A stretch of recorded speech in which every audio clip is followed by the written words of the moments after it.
just mic'd up with Mikie Mahtook. Got the boys in. I got Lloyd. We got J. Mitch. We got Jackie Boy. He tried to jump up and he might have knocked it in. Good time. Let's go. What a start to the Monday. I mean, I'm from Lafayette. My boys would come in and say, oh, God. So me and Joe on the ground. I got Joe in the headlock. And he's sitting there. Helmet. He's punching me in the stomach, like steady punching me. Here, and there's everyone sitting around. Who here thinks Cinco can practice today after having 5 full beers? And he goes, Chad Jones, right? Chad's been with the team 6 minutes. For 7 minutes, right? Chad's like, no, man, I don't think Cinco can practice today. And I was like, I look back, I'm like, Jesus Christ. I fucking saw you there. You were more fucked up than me. Be on the spirit plane had some issues, I think. She was sleep farting. You heard her or you just thought it was her? I sat right next to her. I smelled it. Whoa. What was that? Time to start the show.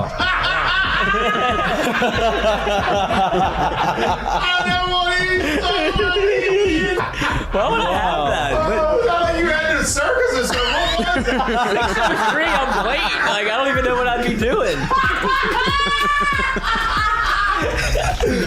Now, when you do go to spring training, are you going to bring your chinchilla and your turtle? My dad tell you about it? Yeah. The SEC is, God, they hate fat people. I mean, I get crushed for that. You know what I mean? And it's like, come on, man. Hey, just the South, bro. You got a bunch of food down here. Like they're all fatter than me. Players, look at Lloyd. You know what, Lloyd? You're looking for a recruiting coordinator, coach. I'm here. Yeah. He's like, I'll piss my pants right now. No way. We're wearing gray pants, long gray pants. He goes, I'll piss my pants right now.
We don't have that. Am I on? Yeah. Hello. Oh my Good afternoon. Welcome back to Mik'd Up. Today is Friday, May 5th. It's Happy Cinco de Mayo Day. Cinco de Mayo. Look, the boys in the room may have participated in a few libations early on with some tequila and some margaritas in a pre-made margaritas. Yeah. We got a big show for you today. It's Friday, which means it's LSU. It's the first game of the weekend for LSU. They play at Auburn. Auburn is a desperate, dangerous team. We've talked about that a lot. They're coming off of a weekend series where they won 2 out of 3 on the road against South Carolina. They play back. They're at home playing against LSU. Every win for them matters. LSU goes on the road right now. They play them on the road. We're gonna get to that. Get through the Heineken headlines before we really get to it. Special guest in the building as we start the show, Dougie Fresh, Doug Thompson. You hear him on the radio. He's wearing the POB hat. What does the POB stand for? Our boys at Phil's Oyster Bar. Okay, that makes sense. Phil's Oyster Bar. I love that. Yeah. I need to give me a POB. You know, he's brilliant. I mean, he got this hat, and he told me the reason was because, it started at golf courses, but He said, I'm going to give you this hat, but I just want you to do me a favor and keep counting how many people say, dude, what does that mean? Man, I'm way past being able to keep count now. We're 20s and 30s. It's just, I would have so never big. guessed that, so I love it. It's so big, and like, what does pop mean, or what does POB mean? The point is for somebody to ask that. And, I like that. That's our great guys marketing. down there, right? That's legal. Yeah. I don't know if Absolutely, they're very a fan legal. of the show. Yeah. I'm sure they are. Very legal. I know you're a fan of them. I played golf with him last Saturday. Did you? Yeah, he was great. It was a Saturday game. His game is interesting, but it's I solid. think he buried a few holes. He shot 90, but I think he had 3 birdies. It's steady. It's steady and down the middle. That doesn't sound steady at all. Well, he had birdies. I didn't have one birdie. Not even 3 birdies? I mean, Well, that's 3 birdies. Yeah. 3 birdies. That's what I'm saying. There's some Birdies, potential there. All that matters is the birdie. That's really all that matters. That's the only thing that matters. Yeah. It's the only thing you can tell your friends. Yeah. I made 3 birdies today. Yeah. We talked about LSU playing Auburn. Down the road from Auburn is Alabama. Alabama's going through some things right now. Oof. We're going to get into last that a little night. bit. Last night they said, hey, maybe the coach was the issue. Maybe. Maybe they realized, hey, this guy's been betting against us to lose. So then he's now fired. They go ahead and they win. They beat Vanderbilt 11-2 after he gets fired. I don't want to make jokes on somebody's career because his career may be over with. I'd have to imagine that It's going to be tough. it's It'd be real tough to get. It's going to be very difficult to get a job after you've been accused as the headline of betting on your team to lose. At least Pete Rose can say, I bet on my team to win. Yeah. And he doesn't. So we're going to get into that. I don't really know many of the details. It's all speculations. A lot of people have been talking about a lot of different things. We're going to talk about it. We'll talk about it. We'll talk about it. Yeah, we'll talk about it. Ole Miss, staying in the SEC baseball, Ole Miss had a 9-2 lead going into the 7th. They ended up losing 11-9. They are not in a position, I don't think, to repeat. I don't think. Maybe if they Same become magic's not going to I happen. don't know if it's going to Tough to happen. do it again, huh? I just don't think that 2 years in a row. It they just may not. doesn't seem It like doesn't it. seem likely. Doesn't seem likely, but it's part of it. And we'll get to it. But today is an all baseball show. If you want to talk about other sports, Golden State, even the series last night, that is, in my opinion, the most. At least in my household, the most anticipated series, NBA series that I've wanted to watch in a long time. Right, the Steph and LeBron conversation. They both have 4 championships. They're playing each other, try to get to their 5th. You know, it's one of those fun series, and 1-1. But today it's all about baseball. We got Dougie Fresh in the building. I don't know how much time do we got with you today. We've probably got, close to a half hour. Okay, so perfect, I need to be perfect. moving about 1:30 or so. Let's get into this thing then. All right, let's let's do get it. into it. So the boys, LSU is the only SEC team that has not Lost the series. a series all year. Not just any conference, not out of conference, in conference. They're the only one that hasn't lost. They've won in a bunch of different ways, right? They've scored a bunch of runs. What are we doing with the? I don't know why that camera just jumped like that, but I'll bring it right back to you. Okay, yeah, my face is not in the camera. I don't Yeah, like it's anything. cut off. I don't like Yeah. anything about you right now. Oh yeah. There we go. They've won a variety of different ways. They beat you on Fridays, right? Obviously, you have Skeens doing his thing. We've talked about that off air. I really want to get into the numbers because you've done a deep dive into Yeah, numbers, I right? Yeah, appreciate you've done your homework. I appreciate that. They've won on the mound. They've won offensively. Last Sunday they won 13-11. And so you're starting to see, at least in my opinion, people talked about, and we talked about this. I don't know about the depth of the bullpen. I would argue that I think the depth is very good because you have guys, even though the guys are going down, you have guys out there that you're capable of getting guys out. You just weren't expecting to rely on the guys that you're relying on. Now, you're losing 4 horses out of your bullpen, 4 big righties that are power arms that can strike guys out. Now you're relying on some other guys that maybe you weren't expecting to. I mean, Gavin Guidry was a shortstop who can pitch, but you just weren't relying on him. Now he's your guy, right? He started the midweek game. He's throwing really well. What is your take on the state of LSU's pitching staff and bullpen as a whole?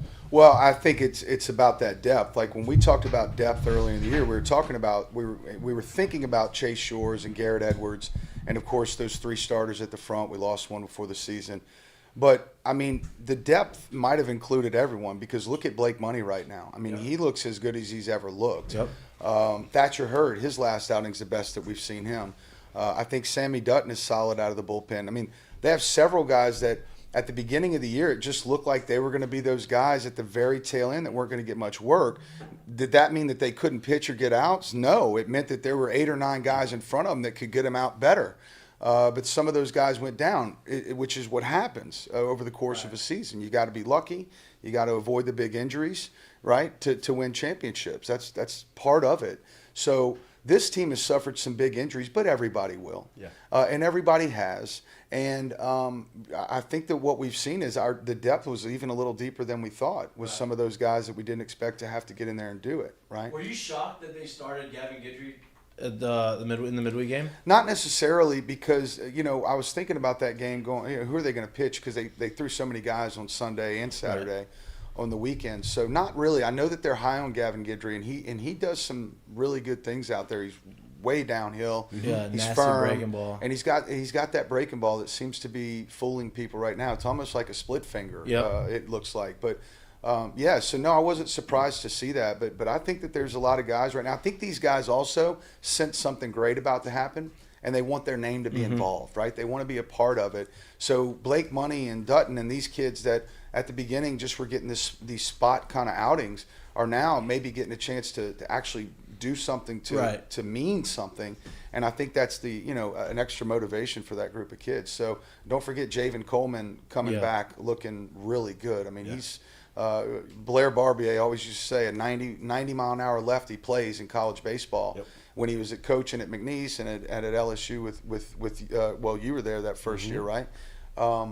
And it's true, but this kid's 93 to 95. He's got a big curveball. He's a competitor. Yep. Griffin Herring, another kid. We maybe heard about him, heard that he had good stuff. Didn't think you'd see him this featured. Yeah, exactly. And I love Griffin Herring in the right moment. He's an emotional guy. Yep. And I was too. And I remember people always trying to control that, but I remember being very confident in that. Dude, when that emotion's coming out, you just got to let it be, because it might get me 1 out of every 5 or 6 outings, but it's what I need. Yep. And he's that same kid. Yeah. Sometimes it's going to be a little too much, and it's going to overwhelm him. 3 hitters go by, and now 2 runs on the board, and you don't know what happened. You're getting pulled.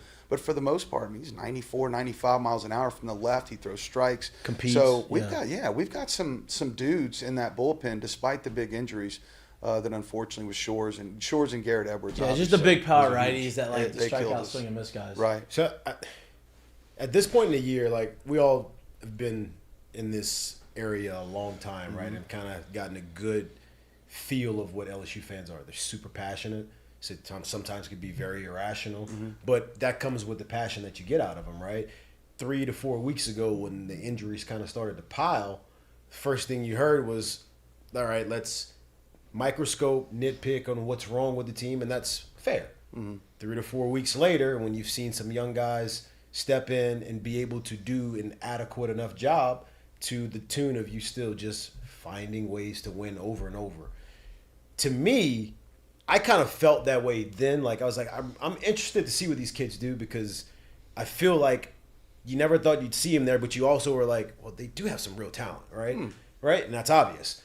To me, what does this say to you, to a notion of a ball club that just continuously finds a way to win? It's got championship team written all over, and you guys know it's baseball. So will they even end up in Omaha? Who knows? I mean, somebody might hit a big homer and a big area. Who knows? It's why it's the greatest game on earth. But to me, when all that happened a couple weeks ago with Edwards and Shores, I was interested as well to see, all right, they're hitting 320, 330 a team. How good are these bats? Right. And they've been that good. I mean, Yeah. Look, and it's not even 1 through 9. It's 1 through like 11 or 12. I mean, Yeah. they've got some dudes that can really get it done. I really love this Jared Jones kid. I mean, not only is he 14 or 15 home runs now, but he's batting like 340, 350. His swings, it's like he can't get another ounce of power into his swing and still stay balanced. Like, that's my favorite thing about it. He takes this big, massive swing. He's wide in that batter's box, and when he finishes, he's just as balanced as can be. I mean, that kid's going to hit a bunch of home runs here. I want to throw these numbers at you. Dylan Cruz, 13 homers. Tommy White, 16 homers. Jared Jones, 14 homers. Gavin Dugas, 11 homers. Kay Beloso, 8 homers. Jordan Thompson, 7 homers. Like, dude, all those guys have a chance to have double digits, and then 3 or 4 of those guys have a chance to have 20. Yeah, and don't forget when Joe Bear gets in the lineup. I mean, Yeah. the guy had He's got 6. He had 18 home runs last Yeah. year. He can leave at any moment. I mean, Yeah. it's And then you want to throw another one in there. Don't forget if Pearson gets in the lineup. Like, exactly. that kid had a very, very, very good second half of the year last year, and you just if that kid shows up at being that again, I mean, what are we talking about? I mean, Clean's got 4. Clean's your back. Like, you know what I mean? Like, think about you guys like in that 09 team, and it would probably be the same for everybody. It's not just 9 position players that you think back on that did all the work. There's some guys there that didn't necessarily play all the time, but they were huge. For Leon that Landry team. had 12 home runs on the bench. Leon Landry, for example, right? Like, and he played what, maybe? He didn't play a third of the games. Yeah, he didn't play a ton of the games. Exactly. And so that's what this team has, is just incredible depth offensively and defense, and on the mound. And it's been fun to watch. It's just there's so many signs of what what's involved in a championship season, and winning despite the obstacles in front of you is part of it, right? So we've seen them come from behind. We've seen them hit in the last inning. We've seen them hit in the very end of the game, the home runs when they need it. We've seen games go 0-0 into the 8th against top 25 teams, and they somehow win those games. Like, I mean, it's pick your poison. They've won every type of game this year. Mm-hmm. If at being around baseball, right? You've won championships. You've been here. I've seen it as calling games, right? Mm-hmm. When you look at this team and you watch them go through the season, and you see how the team is built, right? And then they go play. You have to finish the season, right? Not they're going to be a national seed. They're going to be where they need to be, but you have 3 weekends left in the SEC. They go play on the road this weekend at Auburn, right? Auburn is a team that went to Omaha last year, and admittedly, I forgot that they were in Omaha last year. Mm-hmm. Like, I just didn't think Auburn, Omaha, but right. they were, right? Their record's pretty solid, but they're trying to kind of make up some ground in the SEC. When you go on the road as a team like LSU to a team like Auburn, who's kind of desperate, trying to figure out, hey, I got to win games. We just beat a top 5 team. We've got to beat this team on the road, at home. What is the challenge of a team like LSU going there to try to stay focused and try to go ahead? Because Auburn's got, 6.5 ERA as a team, but they're desperate. And desperate teams are dangerous. I think that the challenge for LSU is to pile on. Yeah. We are where we are now. Let's make it obvious. Let's put the foot on the proverbial throat right here. And this is a great weekend to do it. Look, I know going on the road in the SEC is tough. Auburn is a tough place to play. But Auburn's team ERA is over 6. There's only one real starter, right?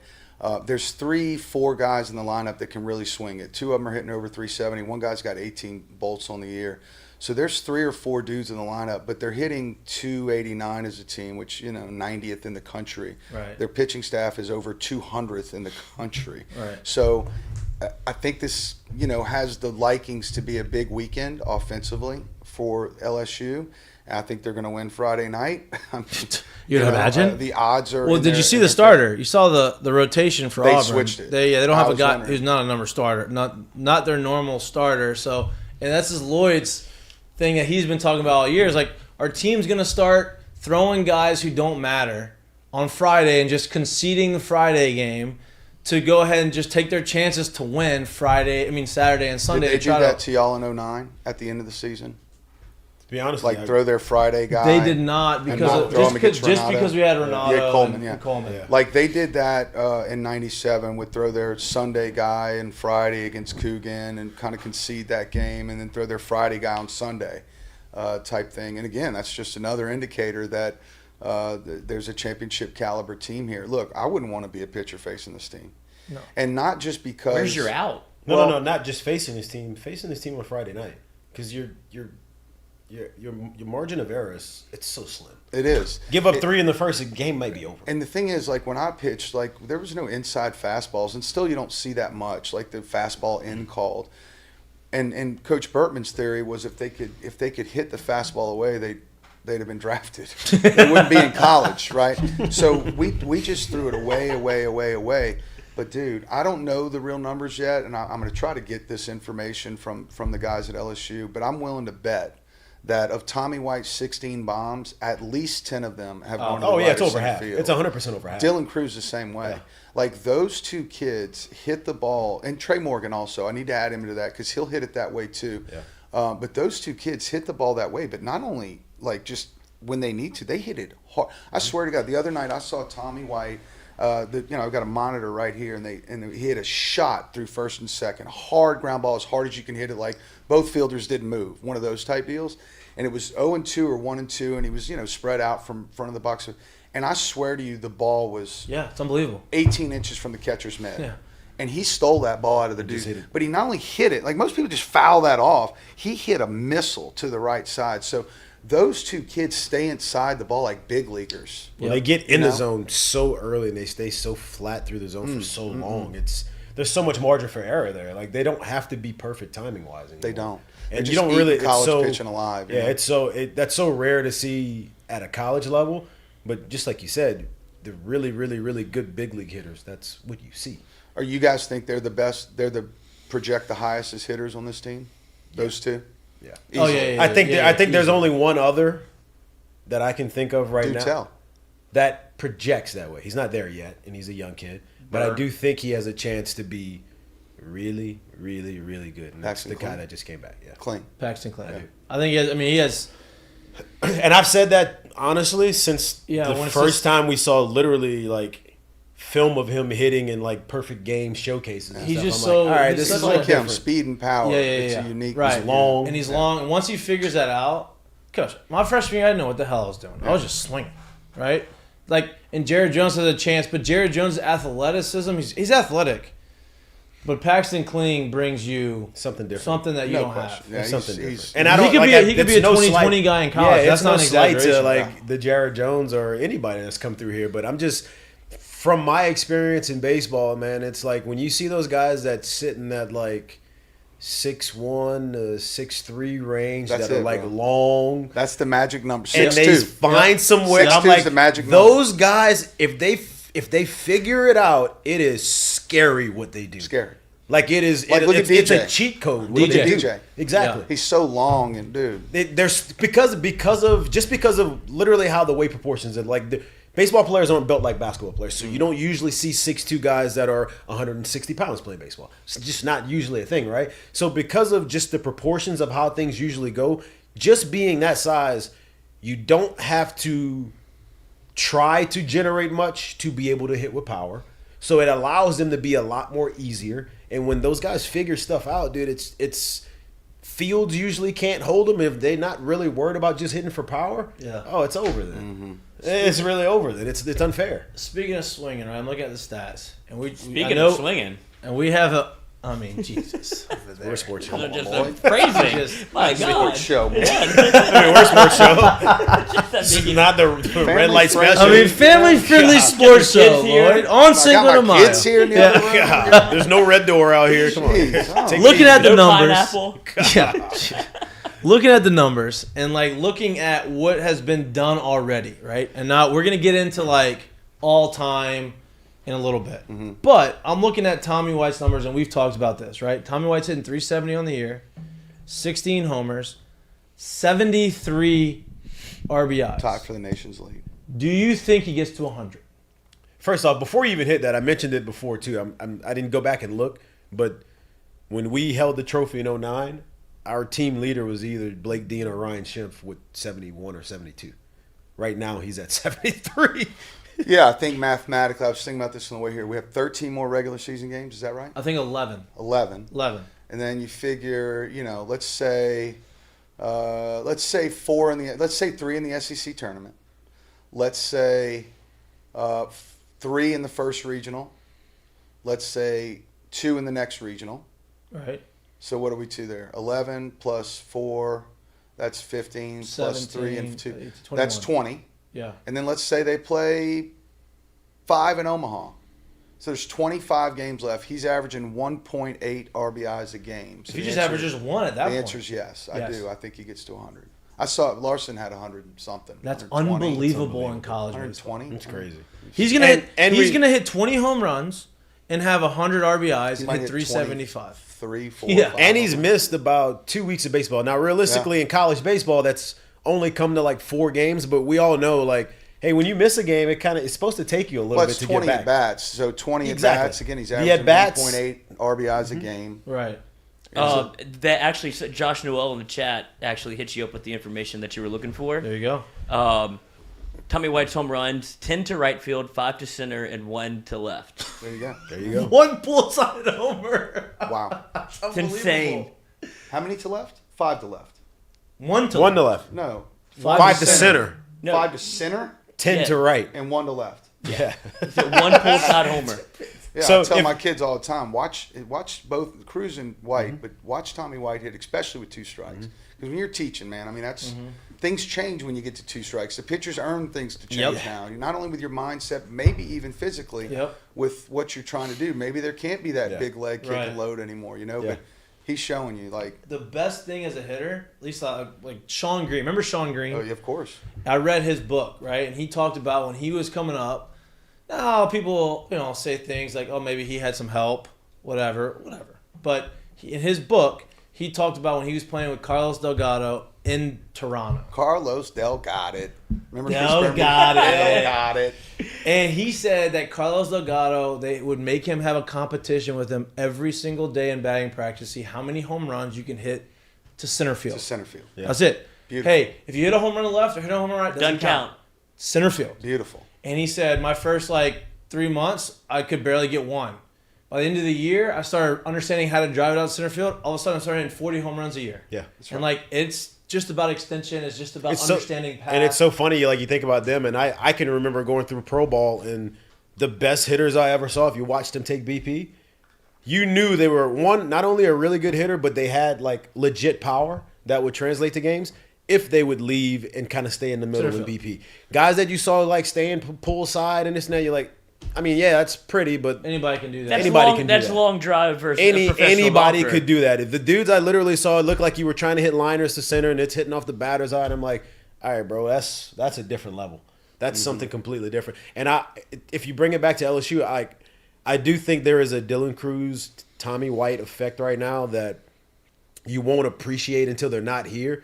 But I do think with their ability to hit the ball the other way and their willingness to hit the ball the other way has made them better as a team, right? You get your 2 unquestioned best hitters, right? You knew Dylan was probably 1-1 in the draft coming in. You knew Tommy broke the record as a freshman for homers in the country. He shows up to a brand new school and everything he's hitting is the other way and it's still homers.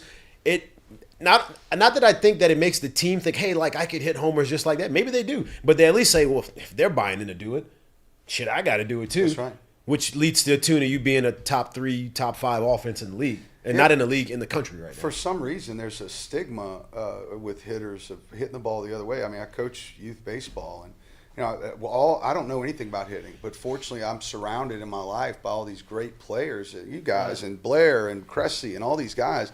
And I mean, it's the same thing. Teach them, hit it up the middle. From when they start working on a tee, they need to be hitting up the middle. When you're flipping it to them, it should be up the middle. And then, what happens is you're a little early or a little late. Exactly. And you're going to hit the ball where it's supposed to be hit. But for some reason, even at this youth level, hitting it the other way is not as cool taboo as pulling it. But for TikTok. a coach or somebody who's trying to teach it or somebody who's been around the game forever, I swear to God, this is my favorite season watching LSU baseball. Right. Because I'm watching these kids hit balls to the other side. My goodness, that ball just hit the top of the right center field fence. Or, Cruz hit a line drive over the center field fence one day. I mean, it barely got over 45 feet, at an apex. I mean, they're putting on a show, and it's such a great thing. We're all so blessed to have not only those 2 kids in the lineup, but others.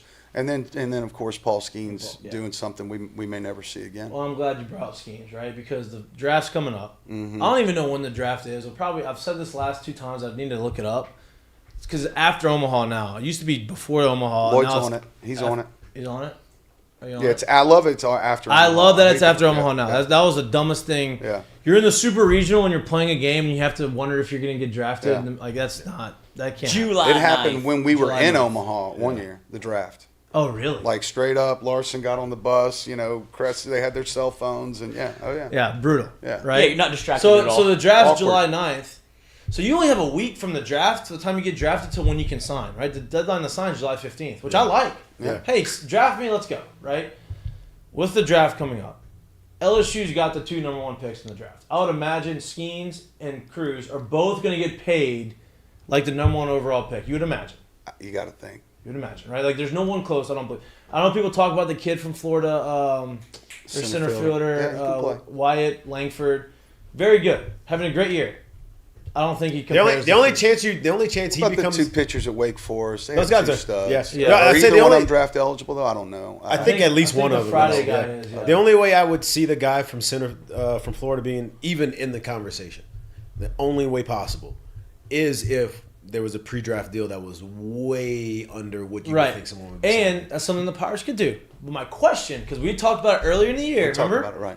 They just Pirates signed our a guy. center fielder, right? They just signed him to Right. 8-year deal. They're winning. They somehow they feel like they're winning now. Like they are in first place in their division.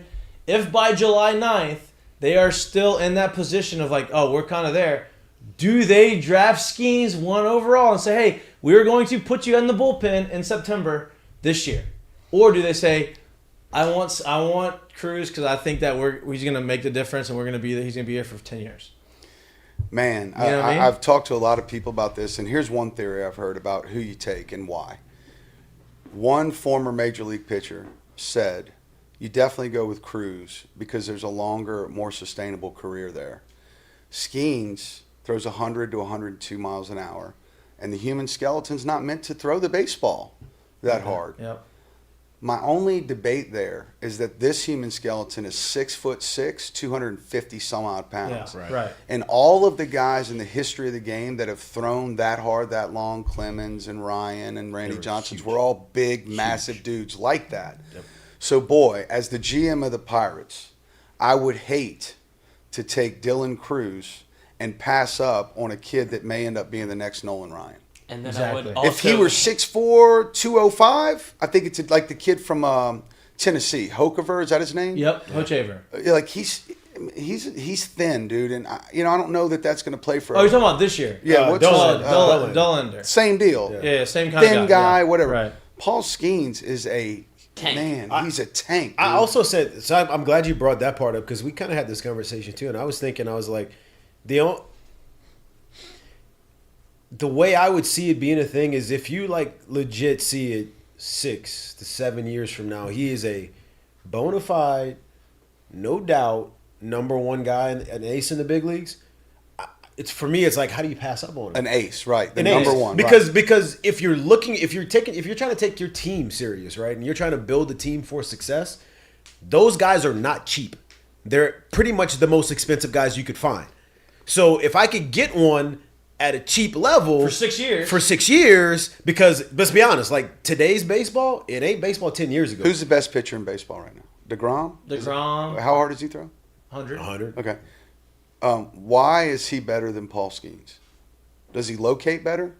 Because Skeens has got 12 walks and 124 strikeouts. Right. Does he have a better slider?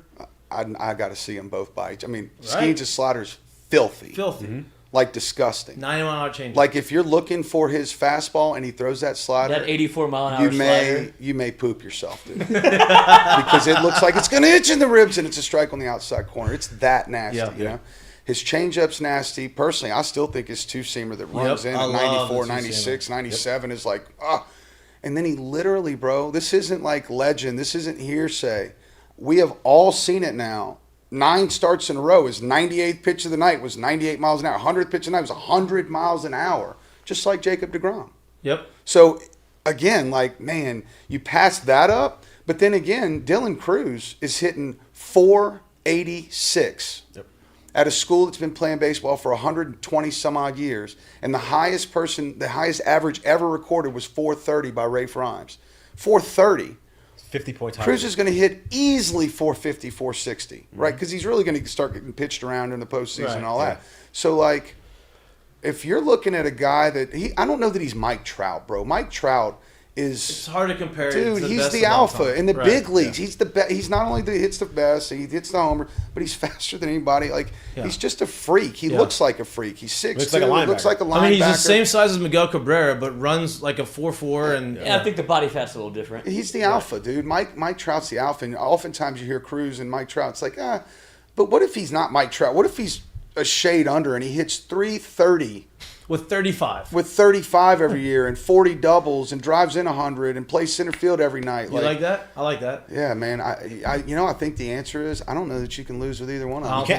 That's the biggest point. I really don't think you could go wrong with either one. I'd hate to be the Pirates, though. But like you said, if you're the Pirates, I would hate to be the Pirates Me too. to try to make that decision. I think secretly what they really hate right now, like secretly, is that they're winning. Like this might actually be a decision. That's what Like made we it signed this outfielder because he's really good, and we're able to keep him, and now we're winning. So now it actually would make a lot of sense if we took the arm. But man, use him in all I don't want to. Listen. I would like to not have to make this decision right Listen, now. by the way, like Cruz didn't have to play center. Right. No, Wait, and we right? said that Wait, too. well, Yeah, he could go either way. Yeah, I mean, and, whatever. And so could the guy they just signed at that point. That's true. If he's better, right? I mean, it's a great. I guess it's a great problem to have. I'd love to hear what the Pirates front office, would say about it. And who's two-hole?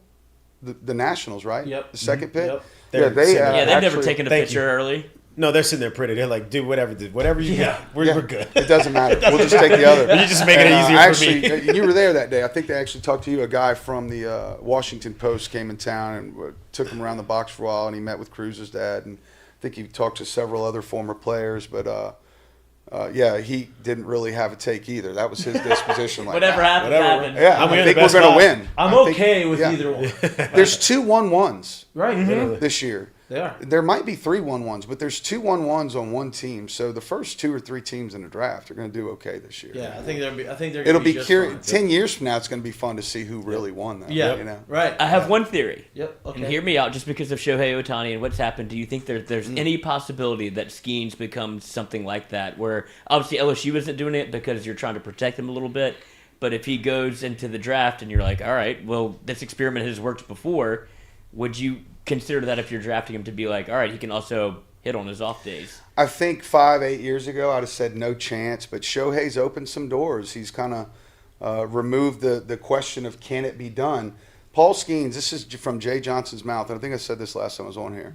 He was talking at the beginning of the year, and I said, well, when are you going to get him in the lineup? This is 3 days for the first game. He goes, I just can't. I haven't told anybody really yet, but I just can't. And I said, why? I said, wait. If he wasn't a pitcher, would he start? Would he be good? And he said he'd be my starting catcher and hit 25 bombs. And I said, and he's too valuable. He said, have you seen him pitch at live? And I hadn't. And then that Friday night after the first inning, I was like, oh my God. Yeah. Like now I sense. see what you're saying, right? Like he can't jam his finger. Yeah. But like maybe not. Maybe he can't do both. But is that an insurance for you if you're the Pirates or the Nationals, knowing that if it does inevitably happen because the human He can body's go the not- other way? that he can actually come back as a catcher and hit some bolts? What do you mean? I don't know. I think that adds value. Might 100. I never Rick even ain't thought killed about it. it I think that that way. adds value. But it definitely adds value in the sense of like, hey, Like look, if Dylan we Cruz take him can't pitch. and he blows out, and Well, maybe we could go the other way around. He's 6'6", Right. 250 pounds. But bro. I we said also- it at the beginning before we start. If you, even as young kids, the ones that are fast and athletic, just keep the pace. Mm-hmm. Keep teaching them the game. The ones that are big, teach them too, because they might. He fits that mold, Yeah, like absolutely. Yeah, he does. So does that make him a does. little more valuable? That man, if he does, I think it blow does, out, honestly. we can actually see if he can swing As it, an you know? insurance plan, I think it does. But I also do think at the beginning of it, what they'll do is see, like Shohei's different. Like Shohei had the opportunity to come here out of high school, and they made sure that he didn't leave Japan, and he played there for 6 years doing both. I think because he took the year off, teams are going to try to be like, no, we want to keep you. Just did this, but I do think like that's a very good point. mean- like in the back of their mind, they're like, hey, look, even if he takes 2 years off, like I really don't want him to do this because I know how valuable he is here, but like. I mean, you have the Shoheis, right, who do both right now at an elite level. He's the only person in baseball that does it. Since only Babe. person Since the Babe. Since Babe. Yep. And Since he's the done it- Whammer. right? Like it's just doesn't happen. Yeah. But you've had other people who can do. Rick Ankiel threw 100 from the Yeah. left Yeah. side, Yeah. had the yips, couldn't pitch. Roy Hobbs. Roy Hobbs, Rick Ankiel started hitting homers. Micah Owings from Tulane did the same thing. Yeah. He pitched. He was a great hitter. His arm started whatever. He said, "I'm gonna come back as a hitter." Almost made it back. Like it happened. I played with a guy, Jason Jennings. Y'all remember him? I from do Baylor? remember that Won the name. Golden Spikes. Yeah. Pitched, hit. Yeah. One of the best swings I've ever seen. What's when his he pitched in name? the big leagues. Guy out of Southern Cal right now that's still in the big leagues. He came up with the Reds. I think he was a starter with the. Lorenzen. Yeah, Michael Jared Lorenzen. Jared. No, Mike Jared's a quarterback. Rest in Big peace. quarterback. Not the 300 guy. Rest in peace to the hefty Michael lefty. Lorenzen. Yeah. Michael Lorenzen was another guy. He was a closer. We played against him. Those guys are special, though. Special. It is. Those guys are special, man. Scheme seems to. He does. He fits the mold, but just like all these guys that we named, the only one that's kept doing it is because he never stopped doing one of them. And I do think they'll use it in a sense of, hey, like, let's keep him here because, but if The something $10 million happens. that they're about to give to Paul Skeens is because he throws 102 miles an hour on the mound. And if something were to happen, worst case scenario, okay, at least we know we have a chance to do something else. That's all it is.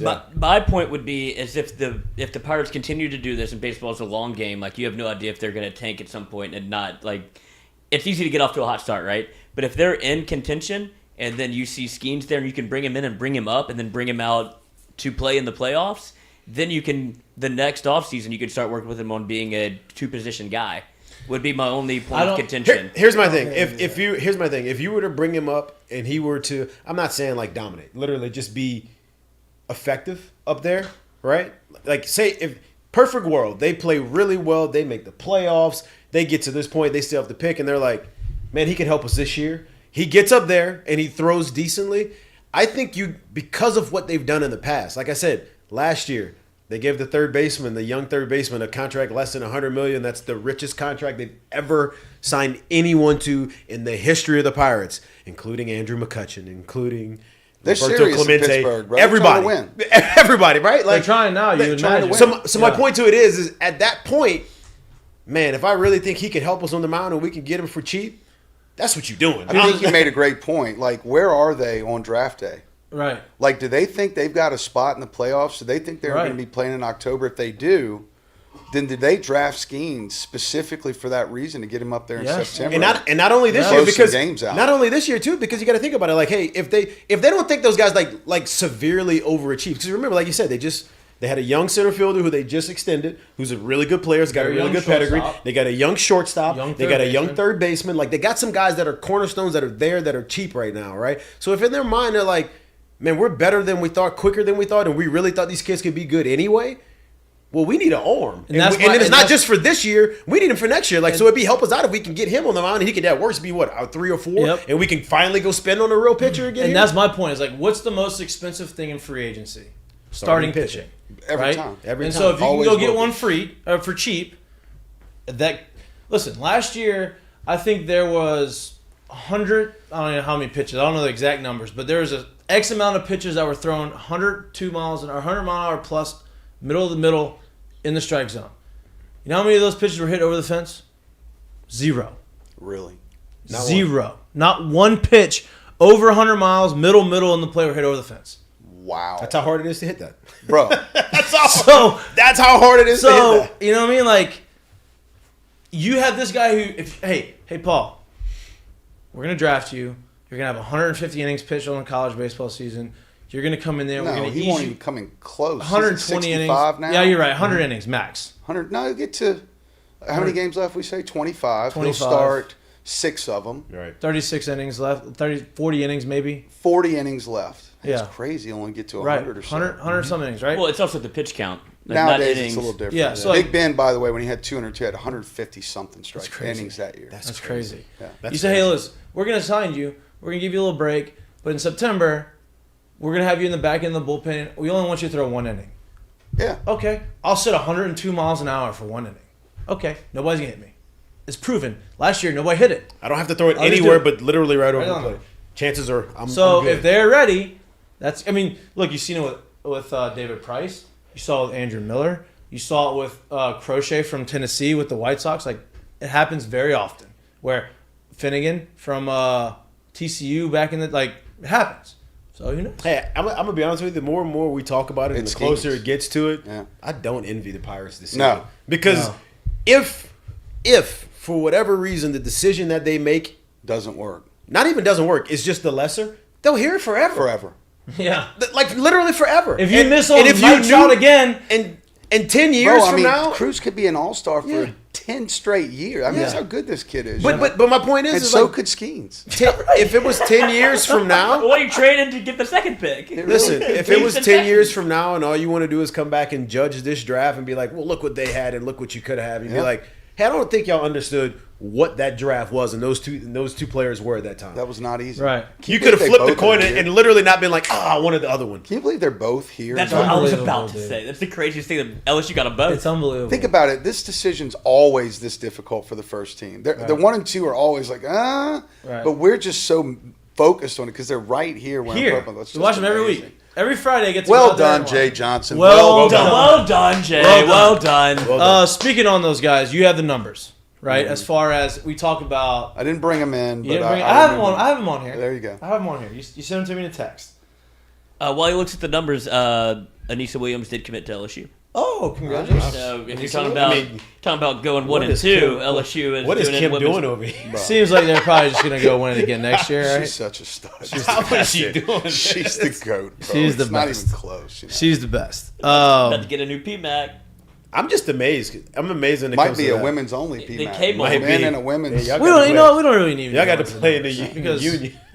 Hey, honestly though, like, you know, I mean, she's on a trend. Like, there's a couple schools in the country where women's basketball is what it's all about. Like, you go to UConn, right? Yep. People aren't packing it out for the men. They're South packing it out for Carolina. the women. Why can't it happen? Right. Well, You here's know? the deal with Was NIL. this the year they should have made the ticket cost the No. same as men? Should she have yeah. gone ahead and tried it now? Because I mean, they're 4 times less expensive than the men tickets. Right. I mean, if there was ever a time she wins again, good luck getting tickets. Well, here's for the deal. women's Yeah, basketball. with NIL and all these guys, like you have the top 4 NIL girls in, not even girls, the top 4 NIL deals of all athletes here at LSU, and they're all women. So But You think that's a recruiting pitch or no? Oh, it should be. yeah, it's not. It should be. I'd imagine there's I'm a, sure they're talking there's a about graphic that. somewhere. I would I'm sure imagine. Coach Mulkey mentions Yeah, that. no You know, I'm doubt. sure every single No one of the doubt. women's coaches Of course, is of mentioning that. course. They You should think be. she's worried about the library? Should buy a new one. We'll I just ain't buy come a here to new play school. one. Before I let you go, no, we don't have a lot of time left. No, good. Right? Before I let you go. Baseball's baseball. Never know what's going to happen, right? Like, some guy from some mid-major school who's really good, who nobody knew about, shoves it up LSU's happen. ass, and it just happens, right? Chris Sale shows up here on a Friday. Just night. never know. You never know. Florida golf coach, you never know, right? With this team and with what's going on, right? What is their what is their path, right? You know they're good enough to get to Omaha. What do you need to see from them these last 3 weeks and then going into the postseason to say, okay, outside of anything crazy happening, these guys are going to be in Omaha. I mean, status quo. Yeah. I think they've shown us from week 1 to now they're 1-1. You know how hard it is to stay 1-1 the whole year. Does that scare you, though? No, Okay, me either. because I've seen it done, and Yeah. usually, I think it's status quo, man. I mean, good Lord willing, no more injuries. I don't think they can sustain another big injury. Right. Although that said, if there is a team that can, it might be this one, Yeah, right. right?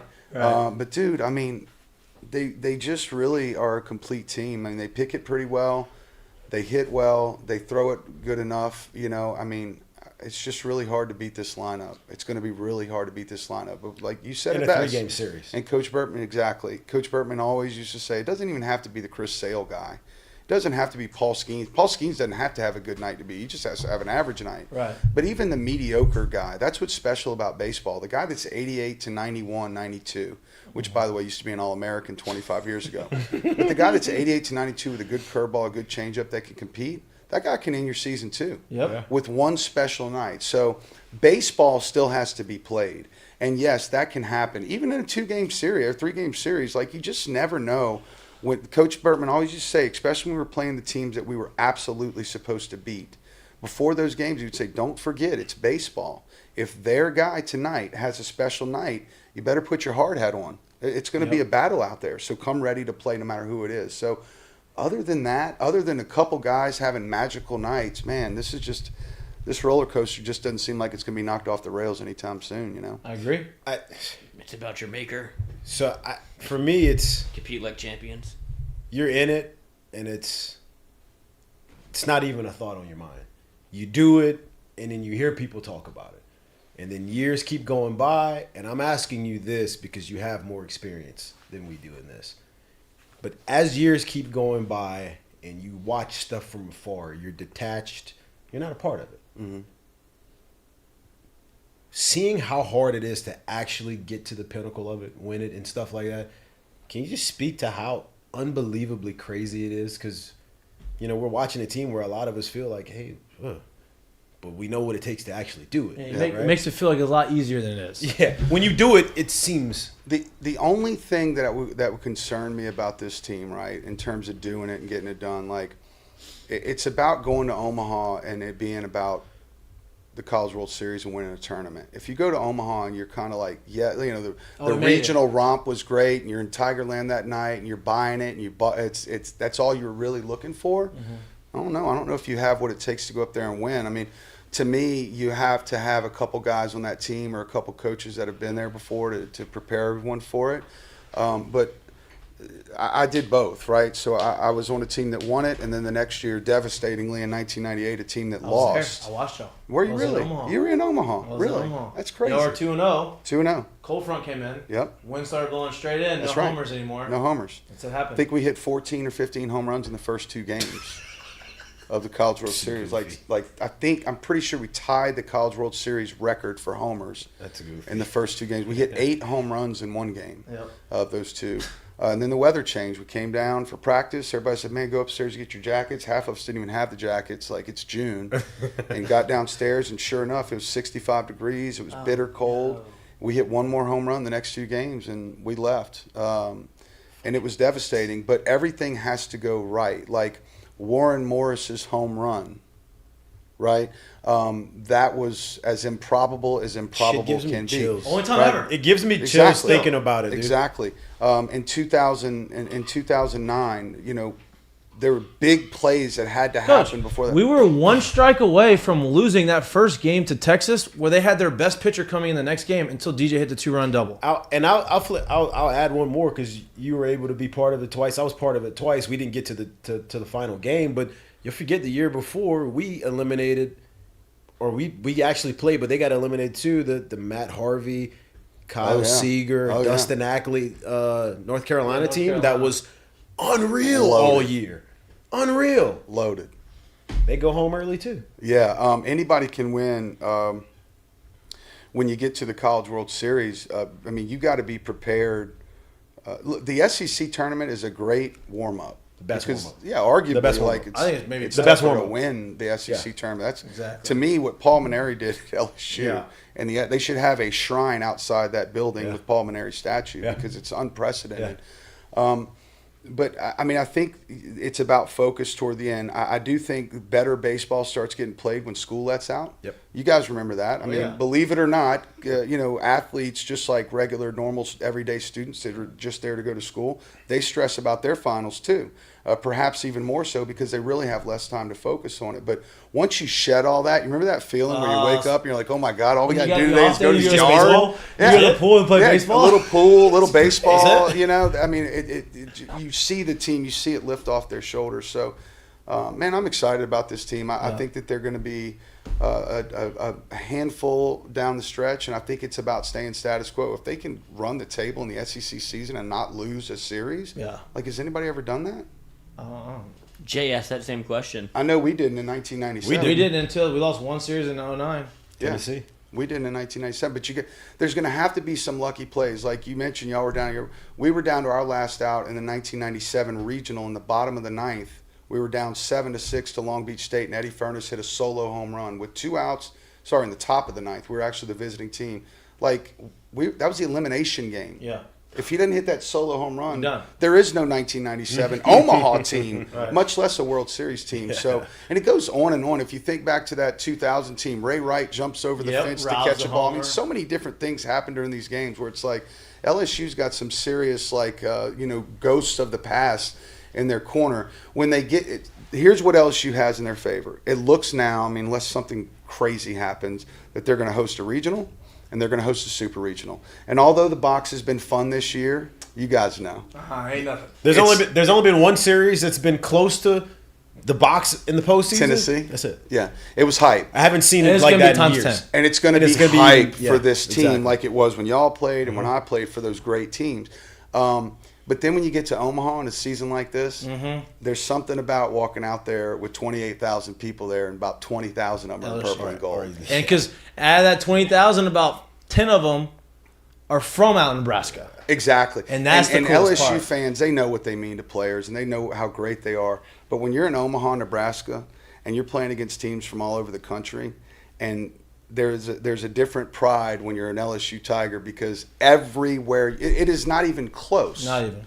The number of fans that travel by school when LSU goes to Omaha, and I have a feeling this year they've probably been booking their tickets. Are you now going? for a couple Are you going to months. go? I think. Yeah, I'm going to try to fly in after my son's.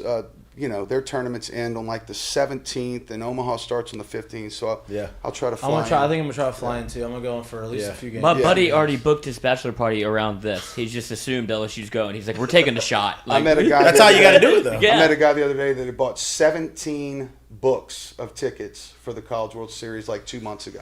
It's like $28,000. I'll say this too. We Like need to get in conversation because he was in the lottery and we got tickets on like Friday first game, Saturday morning. It's like, well, LSU might not play. And Well, I'm hoping one of those. I hope I just give him a little text like, "Hey, I'm gonna be in there. Can you sneak me a couple of tickets? I'll pay for them. Can seriously. you just get me in there?" It's crazy how you find your way in. Yeah, I'll figure it out. You can speak to. I mean, Media pass. I think it's funny too. Like it sounds like when we try to compare stuff, it sounds like we're talking about something that's not real until you actually do it. But like very rarely does LSU go to Omaha and it's not like, oh, like they're here and it's gonna be a big thing. I think it's another level too when you're there.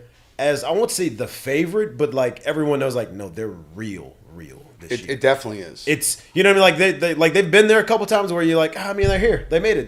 They did it. We knew they had a good team, but then it's different when it's like, no, it's real. Like we've been thinking that they were gonna be here for a long time. They've already got the music turned up, and I think that's what it is exactly. Yeah. That's what this kind of people year of Omaha are watching. Yeah, they can't wait. They want the Tigers. They're cheering for them already. Of course. Yeah, No doubt. that's different. Whatever Jello shot record Ole Miss set last year is going to get demolished if LSU goes to Omaha. Oh, I'd imagine. Close. Yeah. It's not I would even. imagine. Not even close. Lloyd will be part of that number. I'll be in there. Dougie, as always, dude. Oh man, so much fun. I to hang out. appreciate you. I love it. You make the Fridays better. Thank you, bro. Enjoy your Friday. Enjoy do. your weekend. You have a the trip. tournament, I'm sure, for your son Headed this to weekend. South Haven, Mississippi. Hey, enjoy it. I used to be Your there old back in stomping the old grounds? stomping grounds when I was in. I'm gonna look for when I all was the 10 years Mikie old. Mahtook yeah, records. yeah. You know? I'm sure the stadium was completely different. Back then at 10, I was just average. I don't believe that. I didn't really know what I was doing. I was just swinging. I didn't really know what I I was don't believe that. I don't believe that. But thank you, dude. Thank you, Appreciate brother. it. Thank y'all Made it for better. having me. We'll have you on again at some point, probably in the postseason or whatever. But enjoy Hopefully the a weekend. regional and then a super Let's regional do this. preview. Let's do this again before we get to the SEC tournament. Let's Yeah, do a couple weeks. Yeah, All sure. right, cool. You going over? I'll try to. I usually go out after that first round, but this year that first round, I guess LSU won't be in that first elimination bracket. So Unless something crazy happens. unless something crazy Right, happens, yeah. knocking on wood. Yeah, here, knock on wood. But I'll probably go out there that third or fourth day. Yeah. We'll probably be out there too. So Yeah, we'll see. cool. Let's We'll get link it together. up. Bring your golf clubs Oh, I got them. because they got a couple. RTJ. courses Yeah, Hey, now. what you talking about? The Birmingham. Robert Trent Jones courses out there? Well, we've got a former Tiger or two with some memberships out there. Oh, I like that. Dr. Brett McCabe. Okay. Y'all know Brett. Yep, I do know Brett. Yeah, we could definitely try Yeah, to go get in swing there. a Little little dabble. bit. Little Sometimes dabble. those 7 p.m. games, it's like, what are we going to do? What are you from gonna do all that? day? I know what I do. I know what we can do. Michael Jordan Day. I got 36 holes to golf. That's it. Exactly. Appreciate it, dude. Of course, man. Thank y'all. We're gonna let you go. You're watching Mik'd Up. We appreciate you coming in. Shout out to Heineken Silver. It's Cinco de Mayo. Heineken is owner of Dos Equis, so I don't want to promote the Heineken today. We normally promote Heineken Silver, but I want to promote the Dos Equis. Dos Equis. Dos Equis up top. Can you do it up? Can you give me a little? You got to turn the camera? thing on, Can bro. the camera. I got you. We can't. The light. We've noticed the light just doesn't look good on the camera. Yeah, But it's today. It's Maybe today, Just, so- you can turn it on. There's a switch. Well, it's not plugged in. Okay, you're putting me on the spot Y'all are here. I fine. can't You be put doing me that. on the spot Yeah, just appreciate now. it. Dos Equis, give them a shot. Heineken, we appreciate all the And they got the sponsorship. margarita. They got the seltzer. The They do have- tequila it's seltzer. not a seltzer. It's not a seltzer. Oh, no, it's not a seltzer. It's not a seltzer. It is a mixed drink. It is just a basically tequila mixed drink made by Dos Equis. I got one question for Lloyd. You still sitting VIP at baseball games? I'm what's looking your around the defi- stadium. I see all the your VIPs definition and I of- see Lloyd in the best seat in the house. It still trips yeah. us out. We're like, what? It's unbelievable. It's unbelievable. He's got the end with Skip Burton's daughter. He's just, and Jay's wife. They like Lloyd. He's a star. You should see how many pictures he's taking walking through the stadium these days. Oh, it's unbelievable. I bet. Can't sneak the cheese by the rat. That's it. I did get questioned by security last time because the family had gone up to. They went to the whatever the suite is. Yeah. And I was there alone, and they're like, "Who the fuck are you?" Yeah. And I was like, "I actually don't know how to answer this." I'm Lloyd. I'm Lloyd. That's all I got for you. I'm Lloyd. I got for you. All right, you're watching. You're watching Miked Up. We'll be back to you in 1 minute. We're gonna get Dougie out of here. Man. Appreciate it. We'll be back in 1 minute. See you, bro. Don't get up, dude.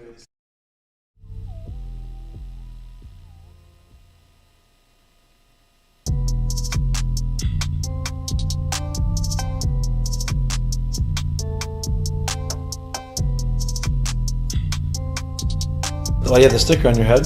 Well, that's because we're brought to you by EFCO. There you go. Who's EFCO? EFCO Development. There we go. EFCO Development. EFCO Development is a civil construction company based out of Lafayette, Louisiana. They specialize in math went bye to me long ago, so I never had a chance to work there. Like math, engineering and all of that such. So, the smarter people. Civil engineering. Let me explain to you how this works. The civil engineering is more about the earthwork and the ground, and you prep the land before you build vertically. And I don't know how much mathematics that they are actually doing. Maybe Jay can tell us in that spot. So I don't think the math excuse to you is a thing, but. EFCO Development, our friends. That's why you have the sticker on your forehead. I'm sure your friend, Tyler Day.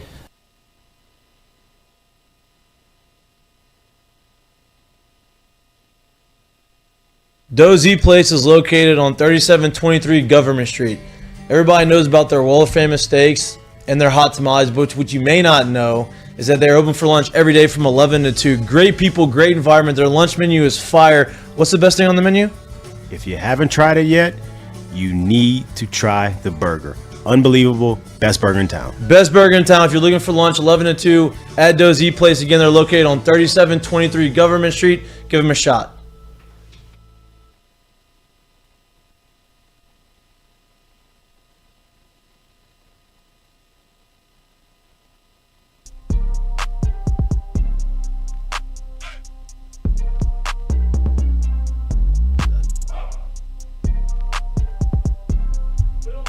Oh, yeah. Welcome back to Miked Up. Am I on? Yes. Welcome back to Miked Up. You're getting the groove of it, dude. Well, I still like the little countdown. You know what I mean? Just because I don't ever really know. 3, 2, 1. Welcome back to Miked Up. We appreciate you sticking with us. Obviously, anytime Doug comes in studio, it is a treat. We enjoy it. We love the conversation. He's awesome. He's got great insight. Obviously, he was part of a bunch of those legendary teams in the 90s. He's also calls the games now. So he's a good person to have conversation with. In the middle of that conversation, LSU women's basketball had a big announcement.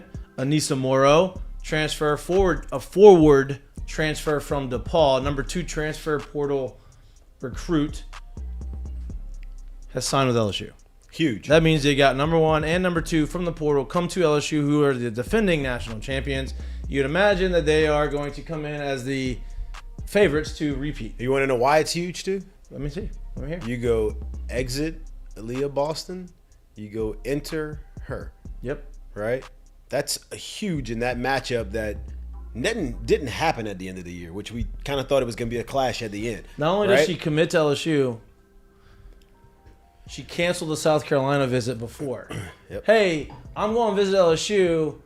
I don't think I need to go to South Carolina. That's massive. Wow. Okay, you don't need to come here? Like, why not?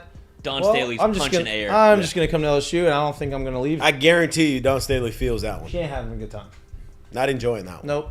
That's a huge, obviously. Well, because I was going through their Twitter, and they did get a commitment that they announced right before they tried to kind of, what's the word? Well, they tried to, they tried to get ahead of the news cycle? Yeah, they tried to be like, oh, look at this good news, whenever that means you're not getting the guy, or getting the girl that you wanted. So they tried to put out I don't know who the other player is, but it's not Anissa Morrow, who was the number 2 player in the portal that averaged over 20 points a game and 5 rebounds. So, good fit for LSU, I would imagine. Great fit for LSU. I'd imagine her and Angel could do some Do good some things. things. The only thing that is happening now, or will happen, is LSU will absolutely everything they've done in the portal, from football to baseball to now women's basketball. We're going to be the most hated school in the country. I love that. Me too. I do love that. I But respect that a lot. I think it's good. I think that makes. I think it gives a lot of edge to the athletes playing. It gives them a little more motivation. Like, hey, we're good, but everybody hates you. You want to know the crazy dynamic they got about them though? Because of, I really do think because of Kim's wardrobe and their entire staff's wardrobe, they do such a, and I know this wasn't their aim when they did it, but they do such a good job of deflecting the quote unquote hate and animosity to them off the players, because if people are like, oh, look how outlandish the coaching staff is and this and that. And you It's all about them. Yeah, you forget there's a really good team you're supposed to be playing right now. Why are you worried about the coaches? But that happens a lot, like a whole lot. Yep. And I think they do a good job of kind of not shying away from it. And it kind of, it helps their players out in the sense of you don't have to have everyone in a way just aiming just at you.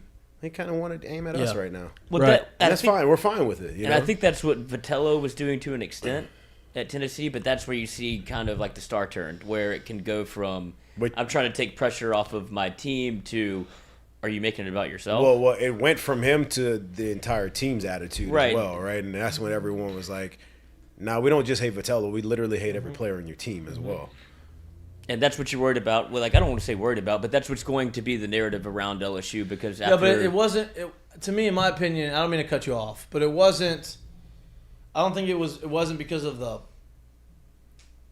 players transferring there, the type of guys they had, or the talent. I think it was more about how they were acting while they were there at Tennessee, as far as like that goes. You know what I mean? Yeah. Like, Oh no, that's what I was gonna say is like the Angel Reese thing at the end with the ring right. celebration, and now you put a target on your back, and then she's still on like this publicity tour, which is fine. Like, you won a national championship, you can literally go do whatever you want. But Schwartz came on and said like, when can I get back in the gym? Like, I'm done with all that. So that's what we understand here as being close to the program, but nationally, it is not going to be the same sentiment. Right. But they're built for that. Yeah. Anyway, I think Kim's gonna get them in the right spot. I think that she's the right person for this situation, for the new era of college basketball, and kind of she seems like she's got a very good handle on what needs to happen, like on the court, and the culture of what college sports are now, as far as NIL and hey, go out and be yourself, show your personality, but understand there's a line. You do this on this side. When you're on the court, you're on the court, and that's what matters. And I think she seems like she's got a very good handle on that. She's got a good mix of that, and so I think she's the right person for the job in that scenario. So that's huge that's a testament to her. Yeah, because huge gift it's for hard LSU. to manage. Like, if you let people, it's like almost like Coach Carter. Once Right. they started to win, Right. and you start to see people show out, and it's like, hey, don't forget where we came from. No doubt. Huge gift for them. College basketball women's basketball is gonna be very exciting. Going into next year, hopefully they repeat. They're probably going to be the favorites too. If you didn't already put your ticket in, it's probably, they were plus 450, probably shrinking Plus 250 maybe now. They were tied with UConn as the team with the great, what's the best way to put it? The team with the highest odds, or the most likely team to win the Natty odds, was tied with UConn because Paige Beckers is coming back, but now it probably shifted into LSU's favor to be the perennial favorite. Yep, we shall see, but it's good. That's a good. Can't hurt. All right. Before we get to the segments, our annual Friday predictions for the weekend. All right, give me the Paul Skeens line. Our picks and clicks have not been very good. No, I know. No. But what they have been is 1 week off. So where they stop and then they start we're foreshadowing. Again. Exactly. Yeah. We're giving them a little bit of motivation. Got you. My Paul Skeens line for the weekend is... You've been pretty good at this. Takes a lot of thought, Yeah, I can tell. Really cerebral with this thing. Mikey just drank the loudest water bottle of all time. It's okay. Happens. I'm going to go Auburn's a pretty hitter-friendly park, isn't it? Oh yeah. That's what I thought. Big wall and left, right? Mm-hmm. Their two best hitters are both righties? Just say yes. But they're not homer guys. imagine. But they're not homer guys. They have two guys. One guy has 18. The two one guy's best got hitters. 12. But the two guys they got, one guy that's hitting like 370, one guy With that's 3. Right. The guy who's hitting 370 has 3, and the other guy who's hitting 340 has got 18. Okay, so I'm gonna go. They're only hitting 285 as a team, though. Right. What's their ERA? 6.5. But that has nothing to do with has nothing to do with the Skeens line. All right, so I'm gonna go. Skeens goes. Y'all are gonna love my line. 6 tonight with 13 punchies, 1 walk,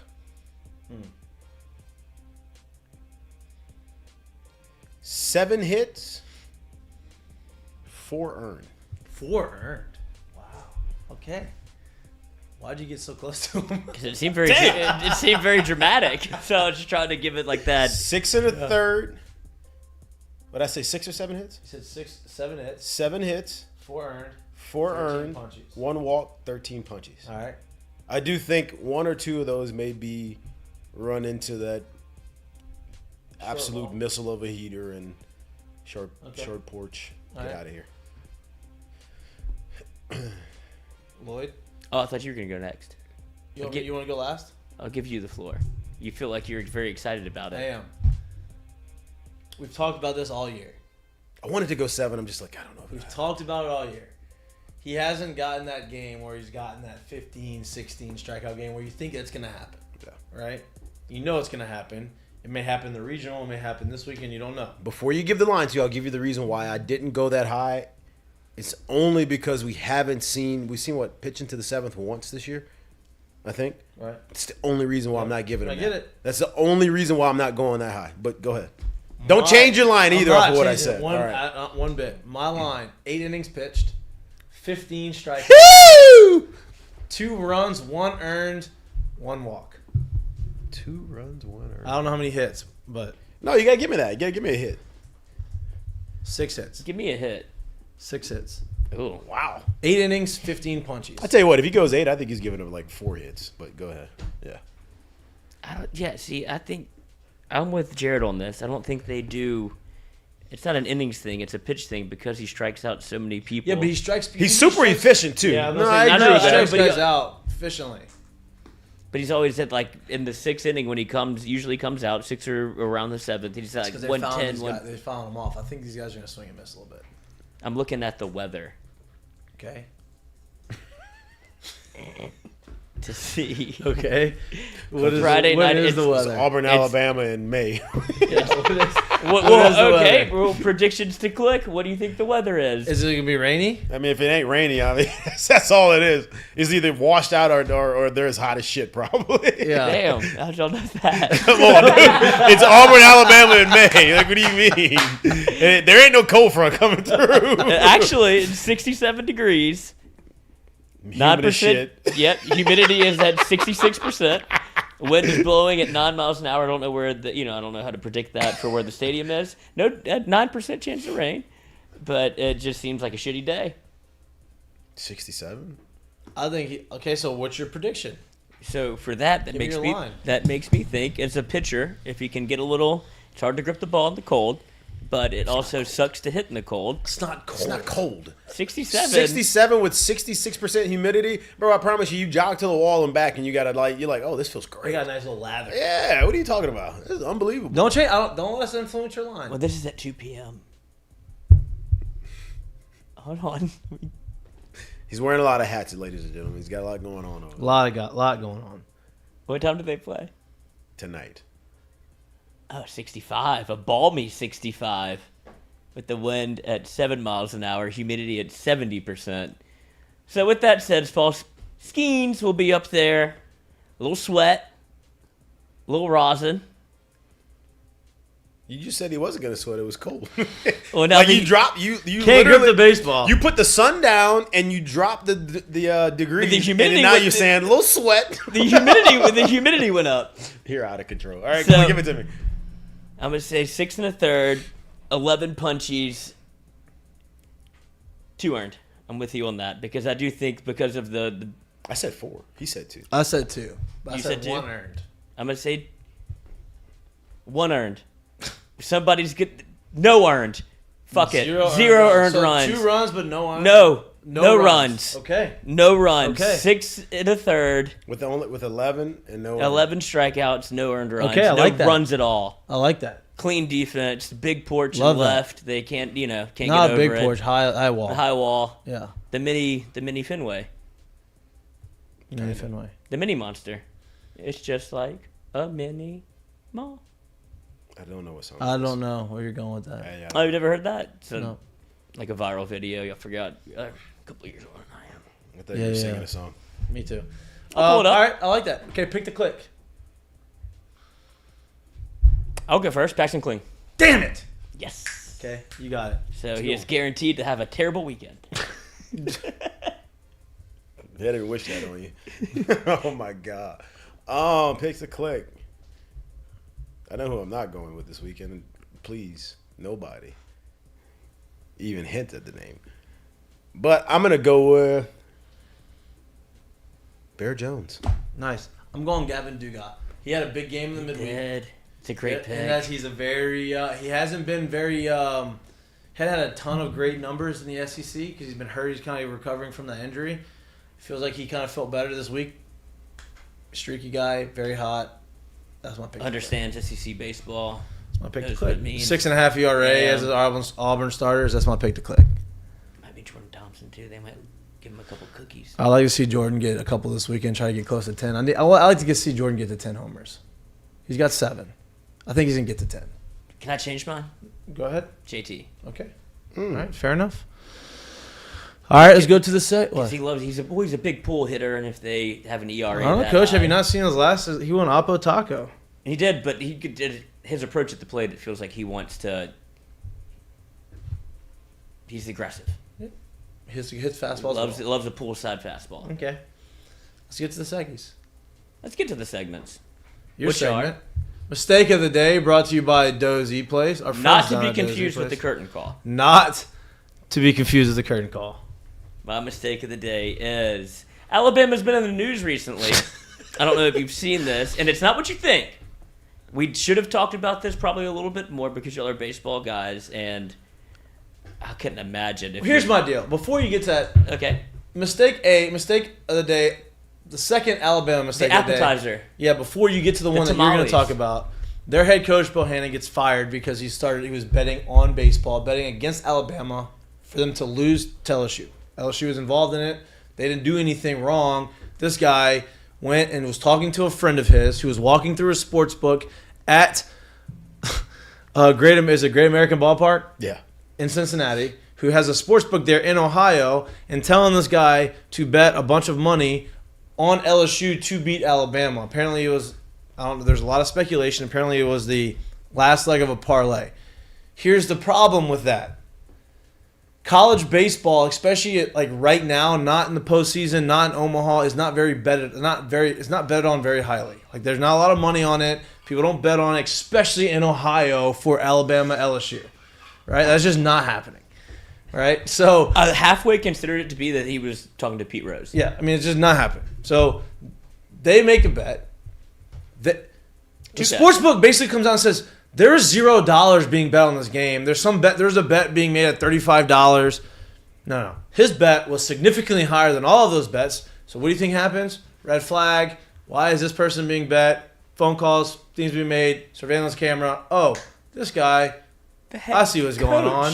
You fired, get out, done. Alabama, sorry, your coach is gone. He bet against you, by the way. He didn't think you were going to beat LSU. Okay, let's just play the number 5 team in the country and beat them 11-2. Great on Alabama for doing that. Mistake of the day on Bohannon for being ding dong. Absolute dolt. Yeah, what an idiot. Idiot. I mean, I will say I don't blame him. Might be mistake of the year, bro. Mistake of the year. Mistake of his literally- career, bro. I was literally about to say I'm pretty sure he's gonna have to go find a new line of work to work in. You mean insurance deal with me. I don't even know if he can't work in Alabama anymore. He's gonna have to go find like a Alabama got fired, coach. Who? He's not gonna be working I'm in saying baseball. He can't work in the state. No, he's not gonna In be working baseball. I said a new line of work. Oh, I know. I'm saying he can't sell insurance in Alabama. Oh, coach, he's not gonna be doing anything. For a long time. He's gonna have to go Walter White and He's call gonna have to them- go change his name. Yeah, that's what I'm saying. He's He got might- to go new identity. Yeah, it's not good. Change it. Get your gap. What? Get the gap fixed in your teeth. Get some braces. Change your name. Work out. New identity. Get on some steroids. Be a different guy, and then boom, see what happens. Because I wouldn't even hire At him. State Farm, if you could be the next Chris Paul of those, Yeah, those commercials yeah. where there's two sides. He's Because he is very recognizable when you see him. Yeah, he's a gap in his teeth. the Yeah. most recognizable now. That's going to be a hell of a mugshot. Yep, tough. Well, if he gets arrested, which I imagine he get arrested, gotta prove it. Alleged. It's all alleged. It's all alleged. It's all alleged. Gotta prove it. It's all alleged. all alleged. He may All right. work at Southern Miss. What? You get your mistake of the day? What's your mistake of the day? My mistake of the day also resides in Alabama, just because of the information that's been coming out around the state. You have a... You just love to pile on the gumps, huh? It's about time. Okay. You know, the other foot has to drop at some point. Okay. You have a DB that gets arrested for speeding away from a policeman with marijuana and a gun in a car, and then he cries on camera and tries to blame... He said, literally on the police tape, "Can I blame my friend?" He's like, "Do you know who I am? Can I blame my friend?" So that happened. Obviously, the Alabama basketball thing that went on. You think they're friends anymore? Probably not. Probably not. Yeah. And now they have a documentary coming out on Alabama Rush. And it looks like a total and utter just... I'm getting out of it right now because I don't care about I don't the know rest if I really of it. want to watch. So what's your mistake? That? Oh, there's nothing good going to come from that. Okay, yeah, There's I not agree. a single thing that's going to be able to either help Alabama sororities, sorority life, or people are going to get doxxed in somewhat. It's a reality TV show. Exactly. And, That's all it is. you know, just a lot of pub That's coming all out sorority. Alabama's That's way. all. That whole deal is a reality TV show. And now they're doing it. Monetize it. Good for them. It's gonna be tough. Going to ruin a lot of people's careers early on. Yep.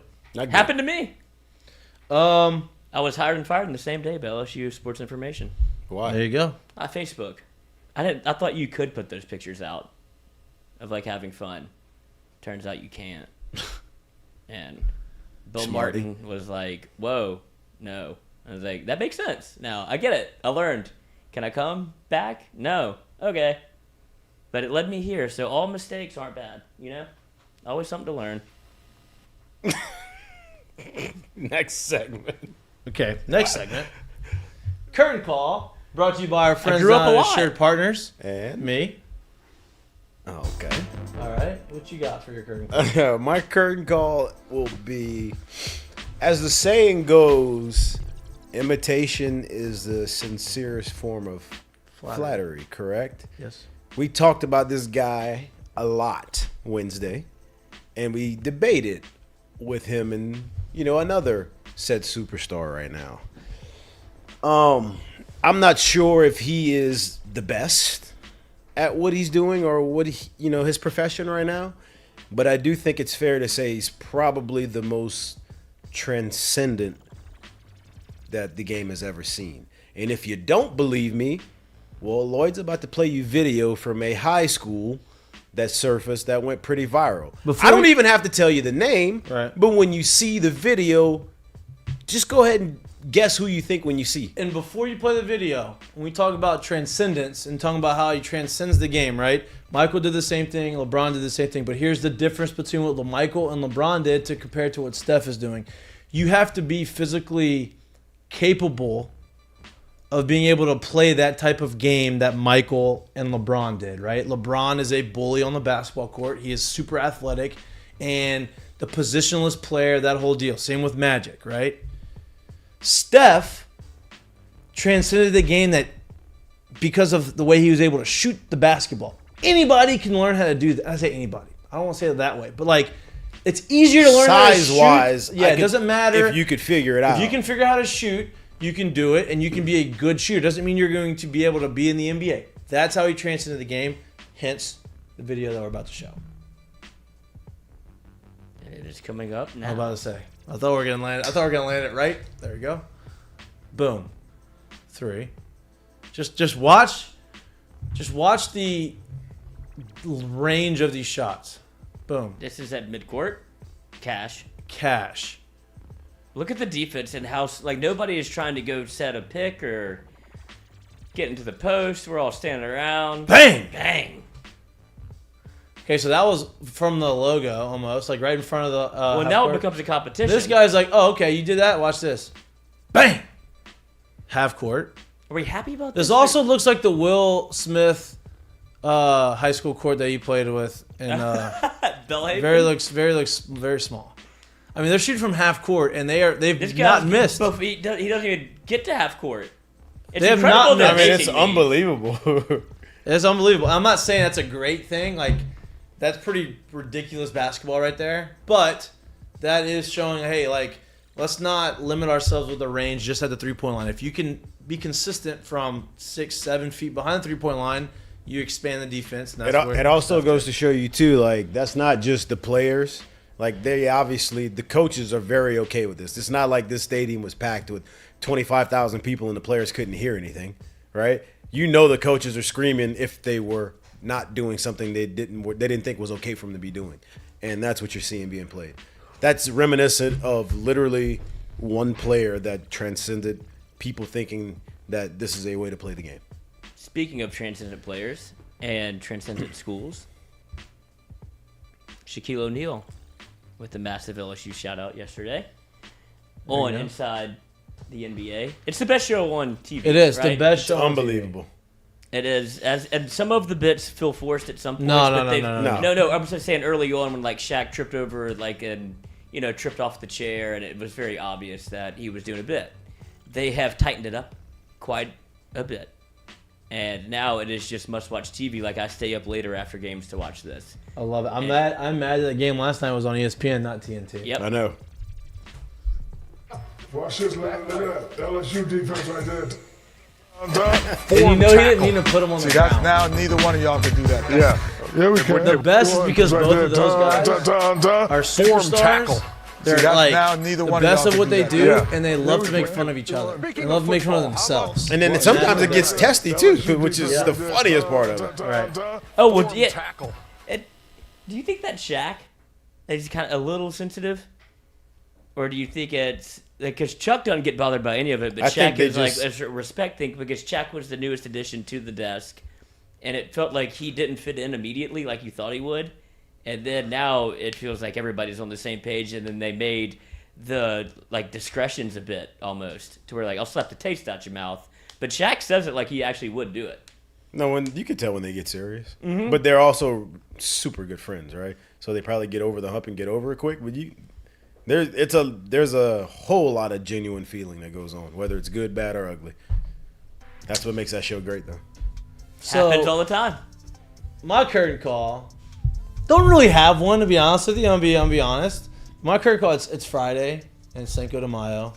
So my curtain call is to everybody celebrating Cinco de Mayo today. Cinco de Mayo. Because I have started celebrating it today already, and I'm looking forward to celebrating it. No, I can't show it. No free ads. There you go. I'm enjoying celebrating the rest of the week. This is my cop-out. I apologize. I'm sorry. But please enjoy the day responsibly. You should have to funnel the beer. Nope. You should funnel the beer. Actually, right now. Funnel it now. Do we have a beer? Ooh. We don't have one. This is I for DC. can't. All right, chug the rest of that then. Okay, I'll chug the rest. Chug the rest of that. This is on camera. Dos Equis. I think we should go hot beer again. That's just so tough. You chose this life. I mean, that's like half the thing too. That's just. I got to drop to Alexandria too. Yeah. Oh yeah. So let's drink the one with real alcohol and not beer. Like that, not the light beer. That makes a lot of sense. It? Yeah. Oh, it's already gone. Did you hear that? Easy work. Did you not do it on camera? Yeah, of course I did. Okay. You heard he just said? He goes, I got to drive to Alexandria too. I never stopped. I'm like, oh yeah. So let's go with the. Put my business out there. You're the king of that. What are you talking about? I don't like anything about you. Enjoy the rest of the weekend. Enjoy the LSU series. What are you doing this weekend? I don't know. Hanging out at the house. I got no plans. It's supposed to be bad weather this weekend. I will be celebrating Cinco today, and then tomorrow just kind of hanging out, not really doing much. And Sunday probably doing the same thing, which is good. which is good. I mean, looking forward to it. Fitting at Oakbourne for Titleist clubs if you're interested. Nice. They have that at U Club too every now and then. I'm probably not going to drive into U Club. I mean, to Oakbourne to get fitted. Well, I'm going to Alexandria. I already got Titleist clubs. That's what I am swinging. So. Well, I'm just saying, if you want to get better, you got to get fitted. Appreciate that. I got. What'd you do with your? Oh, did you? Mm-hmm. That's my irons are fitted. No, you haven't seen me with my new irons, coach. I'm locked in right now with them. Where did you get new ones? I got them I told you 3 months ago. See, this is what we're talking about. No, we haven't played golf together in 3 months. That's your fault. Enjoy the rest of the weekend. Enjoy your Friday. Enjoy the LSU series. We'll be back live in studio Monday from 6 to 8 p.m. We appreciate you liking. We appreciate you watching our show. If you enjoy watching our show, please like and subscribe to our YouTube channel. We have reached the 4,000 mark. I appreciate that. Now, next move is the 5,000 mark, so we can have a big party in here and celebrate the 5,000. If we get 5,000 subscribers, we will have 5,000 people over. Okay. And everybody gets $1. Parking's gonna be tough. $5,000. You might want to Uber in. Parking's gonna be tough. So parking's gonna be a little tough. Enjoy the weekend. Be safe. Enjoy Cinco de Mayo. We'll see you on Monday. If you're part of the 5,000 subscriber club, starting now, you get one free Omaha ticket. From who? We'll figure that out. Okay. All right. Allegedly. Okay. We gotta figure out these giveaways, but okay. I'm getting there. I'm just trying to put. Enjoy the weekend. Thank you for subscribing. We love you. We'll see you on Monday. Peace. Be careful. Tequila can sneak up on you if you're not a veteran. Some girl was thrown up on the interstate this morning. It's the last day of classes. How do you know that? Because I was driving into work. So you're driving into work and you saw somebody roll their window down, throw out their window? No, she pulled over. And threw up out of her window on the interstate. Mm-hmm. Wow. Good for her. Yeah, you got to double down, though. She better, this is the day to compete. She went hard the wrong day. This week is the week I don't ever understood in college. Because you never do anything. This is dead week, right? But it's never dead. This is where all the projects and the papers are due. And then they expect you to study for these next 2 weeks for finals. I'm like, I don't understand. There's no such thing as dead week if you're making me go to class and turn in assignments. See, I'm still upset about it. I haven't been in school for 13 years, but this is an issue, I think. I forgot about a final one time. Oh, did that surprise you? I don't even know what y'all are talking about right now. That does not surprise me that you forgot about a final. And I know what you're doing. Stop filibustering. I had to make a faux doctor's excuse, and it worked. That's D. Jacobson. Lloyd, cut the tape. Jesus. All right. Enjoy your weekend. Love you guys. Cut the tape. See you on Monday. Cut the tape. Mariah Carey.